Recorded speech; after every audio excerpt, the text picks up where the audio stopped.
अस्सलाम वालेकुम, आप देख रहे हैं प्रोग्राम डिबेट न्यूज़ एनालिसिस और मैं हूं आपके साथ मुनीसा मोइन। नाज़रीन, आज के दिन का आगाज़ इंतहाई अफसोसनाक रहा। पाकिस्तान का सूबा है खैबर पख्तूनख्वा, जहां एक ज़िला में 8 अफराद स्कूल जाते हुए ऐसी पोजीशन पर पहुंच गए, या तो वहां पर सिर्फ वही थे या फिर उनका खुदा था।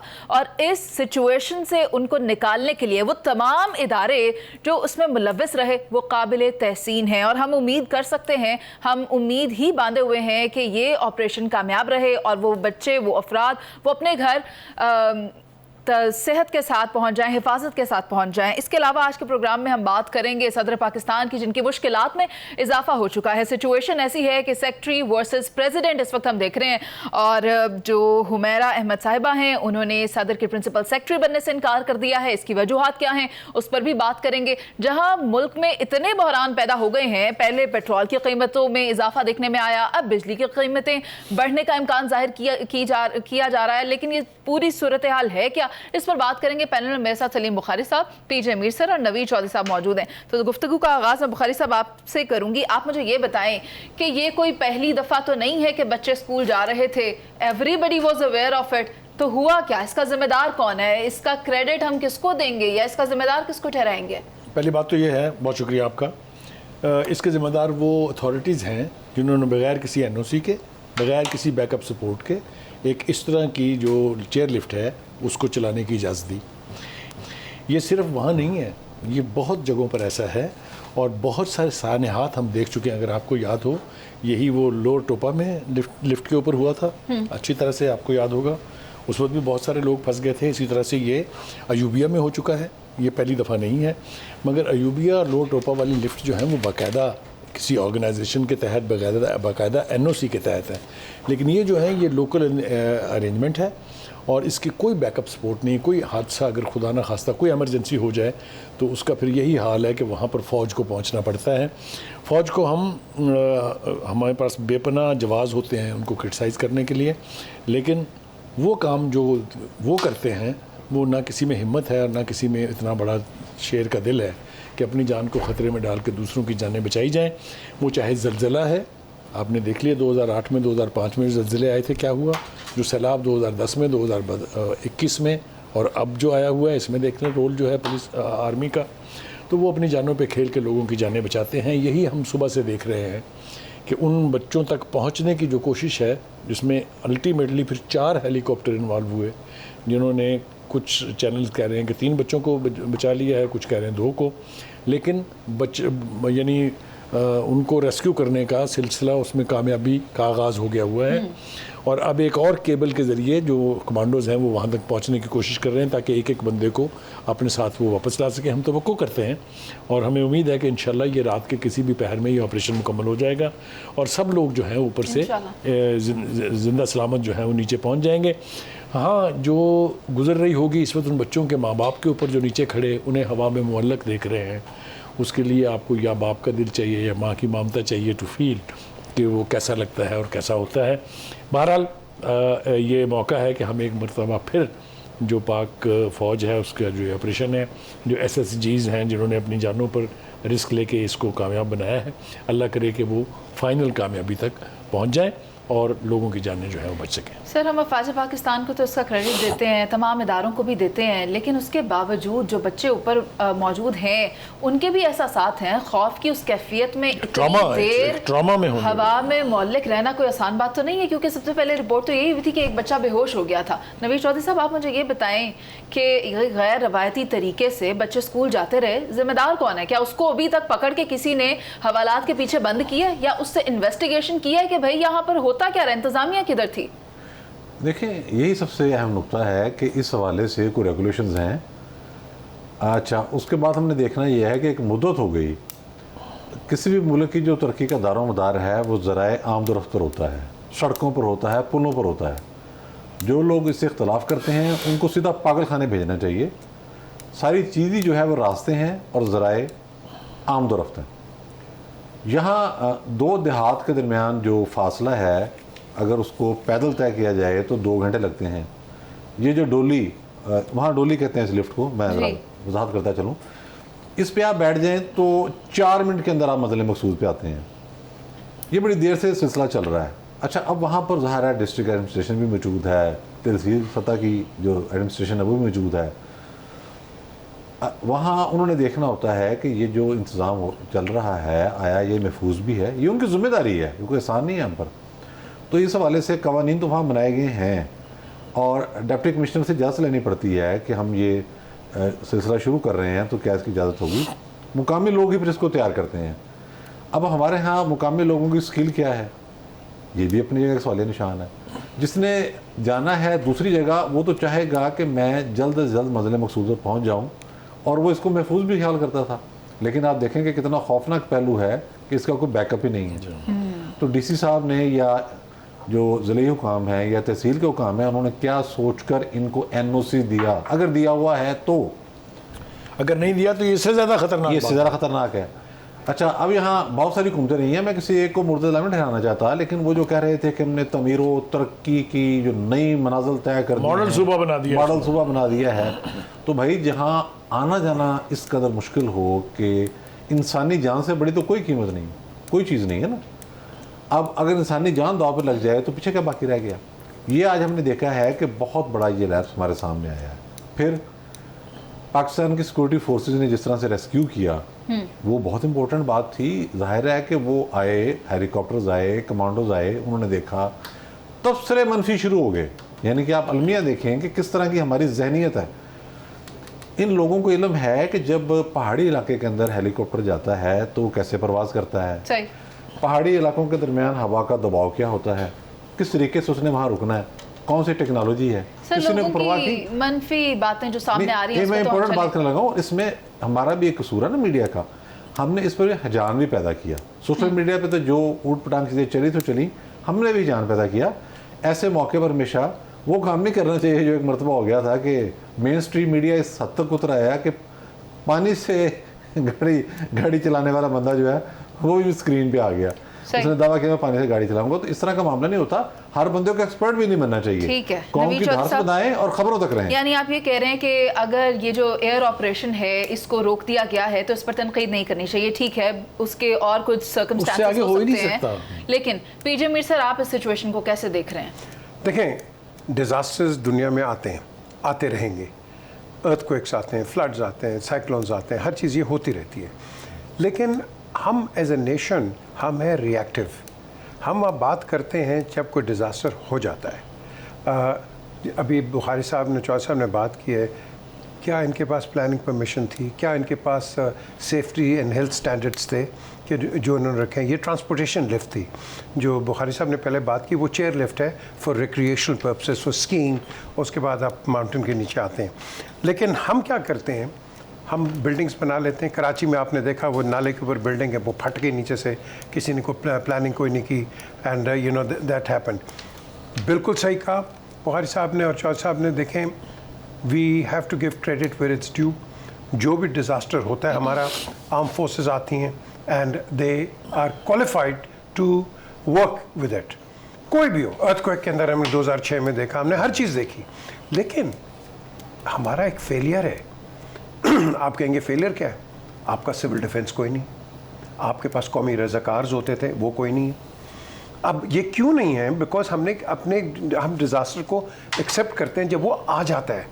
तो जब नहीं होता है तो we ride on that crest. इस चीज़ को हमने डिस्कस करना है, इस चीज़ को हमने रेक्टिफाई करना है।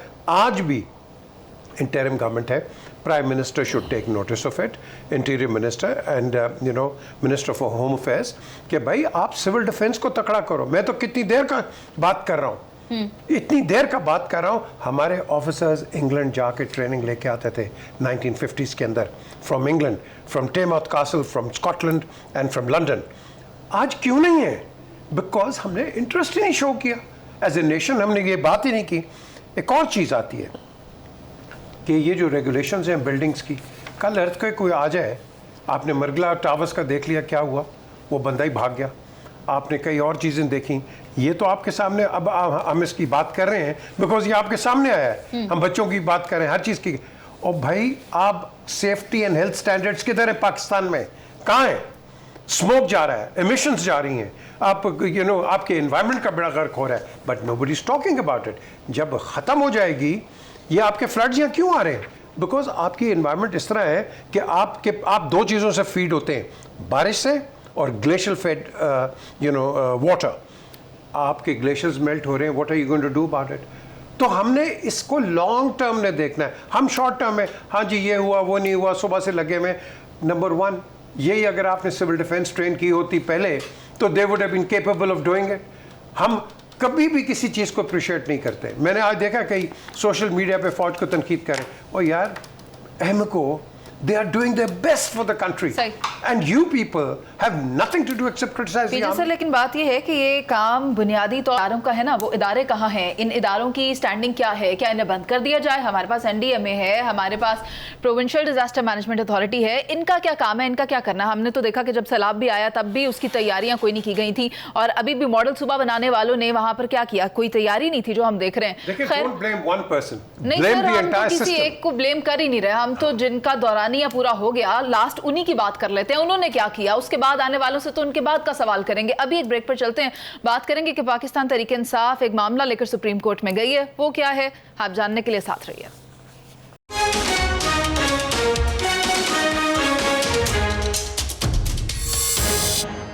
Welcome back. कल से ये मामला ज़ेर बहस है। सदर पाकिस्तान की मुश्किलात में इजाफा हो रहा है। सेक्रेटरी वर्सेस प्रेसिडेंट की सिचुएशन हम देख रहे हैं, और हुमैरा अहमद साहिबा हैं, उन्होंने इनकार कर दिया प्रिंसिपल सेक्रेटरी बनने से। ये सूरत हाल कहाँ जाकर ख़त्म होगी? सच कौन बोल रहा है, झूठ कौन? पीजे मीर सर आपसे पूछना चाहूँगी। देखिए, नंबर वन, ये बड़ा सिंपल चीज़ है।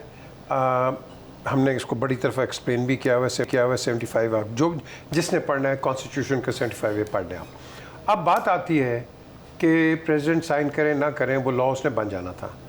यहाँ जो चीज़ मुझे नज़र आई है, जो कि मैंने बड़ा इसको माइन्यूटली इसको एनालाइज किया है, कि प्रेसिडेंट साहब, because obviously he belongs to Pakistan Tehreek Insaf doesn't agree with this, and बिल्कुल उनका हक है, उनका राइट है, जो मर्जी करें वो।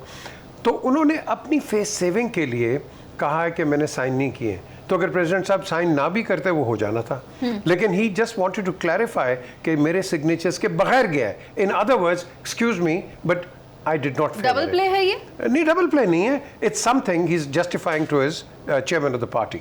So simple.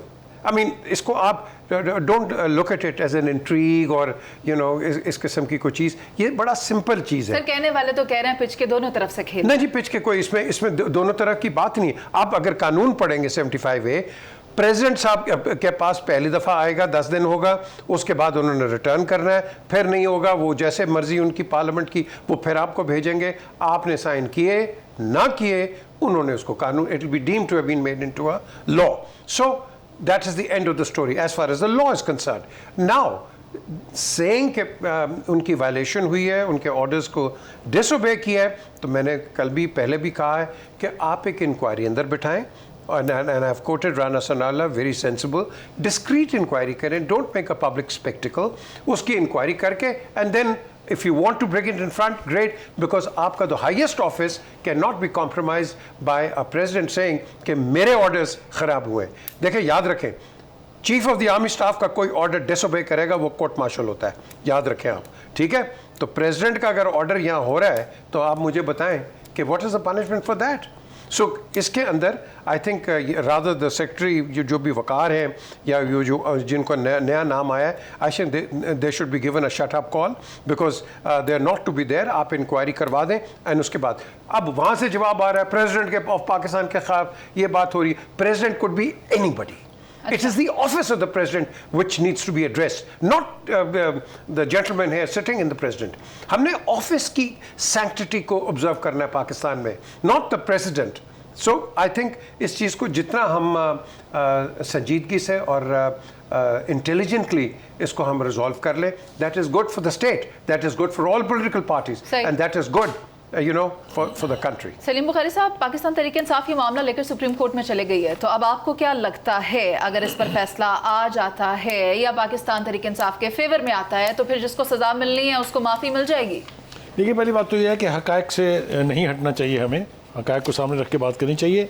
जहाँ तक PTI का ताल्लुक है, कौन सा मामला है वो जो सुप्रीम कोर्ट को लेके नहीं गए हैं, और कौन सा मामला है जिसके ऊपर वहाँ बैठा हुआ एक गैंग जो है वो उनके फैसिलिटेटर के तौर पर उनको रिलीफ नहीं दे रहा है। ये ओपन एंड शट क्वेश्चन है, सारी दुनिया को इसका जवाब पता है। आपको पता है कि एक चीफ जस्टिस जो है वो ब्लॉगर से मिलते हुए कहता है मैं जाते जाते ऐसे फैसले करके जाऊंगा कि याद रखेंगे सारी ज़िंदगी। आप मुझे ये बताइए कि प्रेसिडेंट साहब की हुक्मदुली हुई है, उन्होंने उस सेक्रेटरी को सिर्फ वापस भेजा है, ना ये कहा है कि इसके खिलाफ कोई इंक्वायरी करे, ना कोई चार्ज लगाया उसके खिलाफ। लिहाजा उसका नतीजा ये हुआ कि जो नए बंदे की पोस्टिंग हुई हुमैरा अहमद की, उसका मैंने नहीं जाना ऐसे आदमी के पास। ये 22वें ग्रेड के लोग हैं, ये कोई इडियट्स थोड़ी हैं। और दूसरी बात यह है कि अगर ये वायोलेशन हुई होती उनके अहकामात की तो वो इंक्वायरी इनिशिएट करते, प्राइवेट अकाउंट से एक ट्वीट ना करते। पहले जितने बिल वापस गए हैं उसके ऊपर उनका ऑफिशियल वर्जन उनकी प्रेसिडेंशियल वेबसाइट पर लगता है साथ में। अगर वो रख के बैठे रहेंगे और ये समझेंगे कि चूंकि नेशनल असेंबली नहीं है लिहाजा ये तो वैसे ही फारग हो जाएंगे, ये तो अनकॉल्ड फॉर का, ये उनका, ये सेक्रेटरी का कसूर नहीं है। सेक्रेटरी के पास तो बिल भी नहीं है। करेक्ट, उसकी रिसीट और उसका प्रेसिडेंट के पास पे पड़े होने का अरसा वाजे है। तो ये वो किसी के ऊपर हुआ क्या है, हुआ ये है कि चूंकि उनसे ये हो गई, आप कह दें 7 हुई है, आप कह दें लाइलमी में हो गई है, हरकत के बाद उनके सबसे पहले तो पार्टी चीफ पर पर्चा हुआ और उनके ऊपर उनकी गिरफ्तारी डाली गई। उसके बाद senior vice chairman Shah Mahmood Qureshi साहब को गिरफ्तार किया, फिर अब असद उमर के, तब उन्होंने सोचा ये क्या हो गया। तो ये उसका अजाला करने के लिए उन्होंने ट्वीट किया कि मैं माफ़ी मांगता हूँ उन लोगों से जो इससे मुतासर हो रहे हैं। वो कहीं ये नहीं, वो कह रहे हैं ना कि मैंने दस्तखत नहीं किए, ठीक कह रहे हैं, नहीं किए, मगर क्यों नहीं किए? आपके दस्तखत ना करने की वजह से वो कानून बन गया, क्योंकि 10 दिन के बाद उसने ऑटोमेटिकली लॉ बन जाना है। तो मतलब कहने का ये है कि ये तो फिर अपनी पार्टी के आगे शक्ल कैसे दिखाते? हाँ नहीं, बस आपकी बात ठीक है, चलिए वो पछता रहे होंगे इसके ऊपर, लेकिन उसका ये तरीका नहीं है कि आप उसके ऊपर आप ब्यूरोक्रेट्स पर बगैर कमिट किए, बगैर कोई एलिगेशन लगाए उनके ऊपर डाल दें। लेकिन अब तो इंक्वायरी होनी है इसकी, क्योंकि कह दिया ये तो गया है खुद कि वकार ने, जो सेक्रेटरी प्रिंसिपल सेक्रेटरी थे, उसने कहा है कि इसकी FIA से या किसी तरीके से भी इंडिपेंडेंट। लेकिन अब सवाल ये है कि सदर साहब उन इदारों में जाएंगे तो नहीं ना जहां पर तहकीकात हो सकती हैं, तो उसके लिए एक इदारा है और वो सेनेट है। तो सेनेट में क्या वो जाएंगे या नहीं? मैं चाहती हूँ नवीद चौधरी साहब आप ये बताएं। देखें, सदर साहब ने तो खुद मान लिया कि कानून बन चुका है, अब जो इसके मुतासरीन हैं उनसे मैं माफ़ी मांगता हूँ, तो ये तो उन्होंने तस्लीम कर लिया, पहली बात। दूसरी बात ये है कि ऐवान सदर में जो साहब इस वक्त मौजूद हैं उनकी वजह शोहरत ही ये है, हलफ ना लेना, बिलों पे एतराज़ करना। दूसरा तो तीसरा काम कौन सा है उनका? कोई है? कोई भी नहीं है। पार्टी वर्कर ना, हाँ उनका बेटा एक सोशल मीडिया सेल चलाता रहा है जिसके ज़रिए पाक फौज पर भी बहुत सारे इल्ज़ाम लगाए गए, कंपेन चलाई गई, लेकिन वजह शोहरत 2 ही है। वकार अहमद साहब ये कहते हैं कि 2 तारीख को मुझे मुसवदा मसूल हुआ और मैंने अपने फ़राइज़ मनसबी के मुताबिक उसका नोट बनाया। नोट बनाने के बाद मैंने वो फाइल पुट कर दी प्रेसिडेंट साहब को। अब ये चीज़ें रिकॉर्ड पर हैं, वहाँ CCTV कैमरे लगे हुए हैं। वैसे भी जो नोट आप बनाते हैं उसकी कापी होती है, ये कोई आम ऐसी चीज़ तो नहीं है कि ज़ुबानी कलाम में हवा में कह दिया। उसके बाद ज़ाहिर है अलवी साहब ऑन बोर्ड थे, ऑन बोर्ड ना होते तो वो पहले दिन एतराज़ करते। ये तो डिबेट चल रही थी ना मीडिया में, जैसे हम इस वक्त गुफ्तगू कर रहे हैं, तमाम मेन स्ट्रीम चैनल्स पर, सोशल मीडिया पर ये कंपेन चल रही थी, इस पर गुफ्तगू हो रही थी, बिलों की बात हो रही थी, कुछ लोग इख्तलाफ कर रहे थे, कुछ हमायत कर रहे थे, कुछ ऐसे लोग भी जो PTI के मुखालिफ हैं, खुद को कॉन्स्टिट्यूशनिस्ट कहते हैं या प्रो डेमोक्रेसी कहते हैं, वो भी बात कर रहे थे। अब अलवी साहब ने अपने माहिरीन से पूछा कि मैं ऐसा तरीका अख्तियार करूं जिससे सांप भी मर जाए और लाठी भी ना टूटे। तरीका ये हो कि मैं इसको रख लूँ अपने पास, मुद्दत गुजर जाएगी, कानून बन जाएगा, मसला ख़त्म हो जाएगा। ये मामला ऐसे ही हुआ। फिर एक रात पहले जिस दिन उन्होंने ट्वीट किया है, इन्फॉर्मेशन तो यही है कि वो एक खाने पर गए, वहाँ PTI के बहुत सारे लोग मौजूद थे।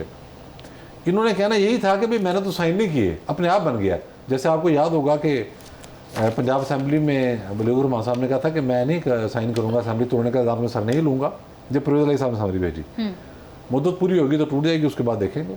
एक चीज़, अच्छा अब वो जब खाने पर गए तो वहाँ लोगों ने शोर मचाया है कि जी वो आपके चेयरमैन भी गए, आपके जो वाइस चेयरमैन साहब हैं वो भी गए, बाकी लोगों के नाम भी आएंगे। आजम खान ने गवाही दे दी है, सबसे बड़ी बात यह है, जिससे वो डिकोड कराया गया, जिसको कहा गया कि इसमें टेम्परिंग कर दो, वो गवाही भी आ चुकी है।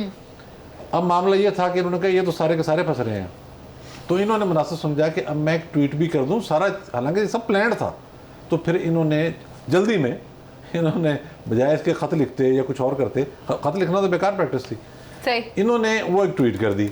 अब ये सेनेट कभी भी नहीं जाएंगे, उसकी अच्छा। वजह यह है कि एक एक नुक्ता, एक एक मौका, एक एक कागज वो इनके खिलाफ है। सर अगर ये सेनेट में नहीं जाते तो फिर तो फैसला इनके खिलाफ आ जाएगा, और वैसे भी ये मामला कोर्ट में है, जल्द हम देखेंगे कि इसके ऊपर फैसला भी सामने आ जाएगा। और आर्टिकल 75 के तहत क्योंकि ये अब मंजूर हो चुका है, तो देखना ये है कि ये अंडू होता है या नहीं। लेकिन ये ऑलरेडी मौजूद है, यानी ऑफिशियल सीक्रेट एक्ट की खिलाफ वर्जी करने वालों के खिलाफ कार्रवाई तो होनी है, चाहे पहले हो या चाहे बाद में हो। अभी चलते हैं एक ब्रेक पर, उसके बाद बात करेंगे। मुल्क में बिजली बहरान पैदा होने जा रहा है, आप साथ रहिए।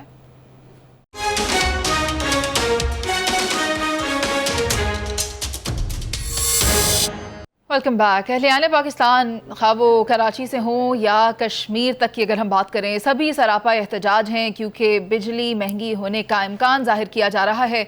मैं चाहूँगी नवीद साहब आप ये बताएं कि निगरान हुकूमत ने जो इसके लिए एक फार्मूला तैयार किया था, वो इस मामले को टेकअप करने में कितना कारआमद साबित होगा? कारआमद साबित इस वाले से हो सकता है कि एक नज़म बन जाएगा। नज़म से मुराद है सिस्टम, वो बन जाएगा तो उसका कोई ना कोई मुस्बत नतीजा भी सामने आ सकता है। लेकिन हमने देखना यह है कि बिजली महंगी क्यों होती है। सिर्फ ये कह देना कि IMF ने मुतालबा किया और बिजली महंगी हो गई, IMF का कतई मुतालबा नहीं करता। IMF सिर्फ ये कहता है कि फाइनेंशियल डिसिप्लिन पैदा करें। वो कहेगा सब्सिडी ना दें, यानी कि ये तो नहीं मुमकिन ना कि मैं कर्जा लूँ और उसके बाद कहूँ कि फलां साहब आपको इतनी रियायत है। ना ना ना ना, वो कर्जा जब मैं ले रहा हूँ तो मेरे एक डिसिप्लिन में रहना है। अब मामला यह है, बिजली के साथ हमें देना पड़ता है टीवी का बिल, ये याद है किसी को? उस पे लगता है GST, ये किसी को याद है? उस पे डिफरेंट सर चार्जेस लगते हैं, फ्यूल एडजस्टमेंट चार्जेस, वो भी आपके सामने हैं। पंजाब हुकूमत का भी एक टैक्स है। अब बिजली जब आप बना रहे हैं तो आपने जाहिर है तेल से बननी है। पानी वाला काम तो हमने खुद ही रोका हुआ है ना, अपनी मुश्किलात अपने लिए तो खुद गड़े खोदे हुए हैं। बुखारी साहब वजाहत करेंगे कालाबाग डैम को पीछे छोड़ के हमने कितना नुकसान किया अपना। अब मामला ये है कि जब डॉलर ऊपर जाएगा तो ऑटोमेटिकली वो फिर हमें तेल भी महंगा मिलेगा, उसके 20 रात इस पर आएंगे। फिर एक बहुत बड़ी रीज़न है, छोटी रीज़न इसमें कोई नहीं है, बिजली चोरी इंतहाई खौफनाक रीज़न है। ये कौन सा मुल्क है जी कि पाकिस्तान के सबसे बड़े शहर से लेकर कराची से गुंजानाबाद और दूर दराज का वो इलाका, अफगान बॉर्डर पे जो फर्नेस मिले हैं, सारे बिजली चोरी कर रहे हैं, 1 रुपया भी नहीं दे रहे। ये तो मुमकिन नहीं है ना इस तरह से काम चलना। फिर बहुत बड़े बड़े सरकारी महकमे ऐसे हैं जो बिल ही अदा नहीं कर रहे वक्त। जनरल मुशर्रफ के दौर में मुझे याद है, अच्छी तरह से याद है, इसलिए मैं कह रहा हूँ कि गुंजाइश न रह जाए, बुखारी साहब भी वहीं थे। एक रिपोर्ट आई साल में, हो सकता है आगे पीछे मैं गलती लग जाए मुझे, 3 या 4 की रिपोर्ट थी। वजारत दिफा सबसे बड़ी नादेंदा थी वापडा की, अब आप अंदाज़ा लगा लें। अच्छा, अब जो नया सिस्टम बनाने जा रही है निगरान गवर्नमेंट, इन्होंने पहले से बनाया होगा, ज़ाहिर टेक्नोक्रेट्स हैं इसमें, वो ये कह रहे हैं कि हम यूँ करते हैं कि बिजली की जो तकसीम कार कंपनियाँ हैं वो हम सूबों के हवाले कर देते हैं। सही। ये तो देखो मीटर तो मौजूद है ना कि KPK कितनी यूज़ कर रहा है, सिंध कितनी यूज़ कर रहा है, बलूचिस्तान कितनी यूज़ कर रहा है, पंजाब कितनी यूज़ कर रहा है, आज़ाद कश्मीर वाले कितनी यूज़ कर रहे हैं, इस्लामाबाद वाले कितनी यूज़ कर रहे हैं, गिलगित बल्तिस्तान कितनी यूज़ कर रहे हैं, ये तो मौजूद है ना तकसीम। अब वो कहते हैं कि इसकी बिलिंग भी आप कर लें, उसके लिए जो कंपनी है तकसीम कार कंपनी है वो भी आपको देते हैं, इनका निज़ाम भी बेहतर बना लें। तो इस हवाले से तो चीज़ बड़ी सूदमंद है। लेकिन देखना यह है कि वहाँ अमला भी वही होगा। अगर उनका काम करने का तरीका भी पुराने रहता है तो फिर इसके क्या नतीजे निकलेंगे। तो ये तो एक बड़ा, मैं समझता हूँ, मुनज़्ज़म किस्म का आपको नेटवर्क बनाना पड़ेगा जो बिल भी वसूल करे और लोगों को सहूलतें भी दे। और ये मैं आपको बताता चलूँ कि अब तक सारे तजर्बात जो हैं वो पिटते आए हैं। केयर टेकर गवर्नमेंट हो, सिविल गवर्नमेंट आती है, उसके अपने मसाइल होते हैं। फौजी दौर में बिजली चोरी नहीं रुकी। अगर आपका CPEC के तहत चीन से बिजली बनाने का एग्रीमेंट ना होता तो इस वक्त आप यकीन करें कि इस शहर में भी बारौनक स्टूडियो में जहाँ बैठे हुए लाइटें चमक रही हैं हर तरफ, जहाँ भी अंधेरा होता। वैसे भी यहाँ जनरेटर चल रहे हैं, ये तो अल्हम्दुलिल्लाह बिजली चली भी जाए तो बिजली आ रही है। अपने तो घरों में बिजली के इतने बहरान पैदा हुए हैं कि वहाँ आने का पता नहीं। हम तो यही सुनते आ रहे थे बुखारी साहब बचपन से कि डैम बनाएंगे, बिजली सस्ती करेंगे, बिजली सबको मुहैया होगी। कालाबाग डैम अगर अपने वक्त पर बन जाता तो ये मसाइल ना होते। और उस डैम का क्या बना जो साकिब निसार साहब बनाने वाले थे? वो उस डैम के ऊपर तो चारपाई डाल के उसका पैरा दे रहे हैं, ये उन्होंने वादा किया था, वो उसके वादे के मुताबिक ये कौम को बेवकूफ़ बनाने के मुख्तलिफ अंदाज थे। वो उन्होंने तो जिस तरीके से, जिस क्रूड तरीके से उन्होंने कौम को बेवकूफ़ बनाया है, उसके ऊपर किसी और वक्त में तफसील गुफ्तगू जो है होना वो बहुत ज़रूरी है। देखिए, सबसे पहला खिलवाड़ पाकिस्तान के साथ हुआ जो कालाबाग डैम की मुखालफत की गई प्रोविंशलिज्म के ऊपर। ऐसे ऐसे खौफनाक बयानात मैं आपको रिकॉल करके बता सकता हूँ टॉप नॉचिंग लीडरशिप्स के। वली खान साहब जो उस वक्त थे, उन्होंने कहा था हमारी लाशों पर बनेगा ये डैम। यस। सिंध ने कहा था ये हमें बैंकरप्ट बंजर करने की बहुत बड़ी साजिश है, हम अपनी लाशों के ऊपर भी ये डैम नहीं बनने देंगे।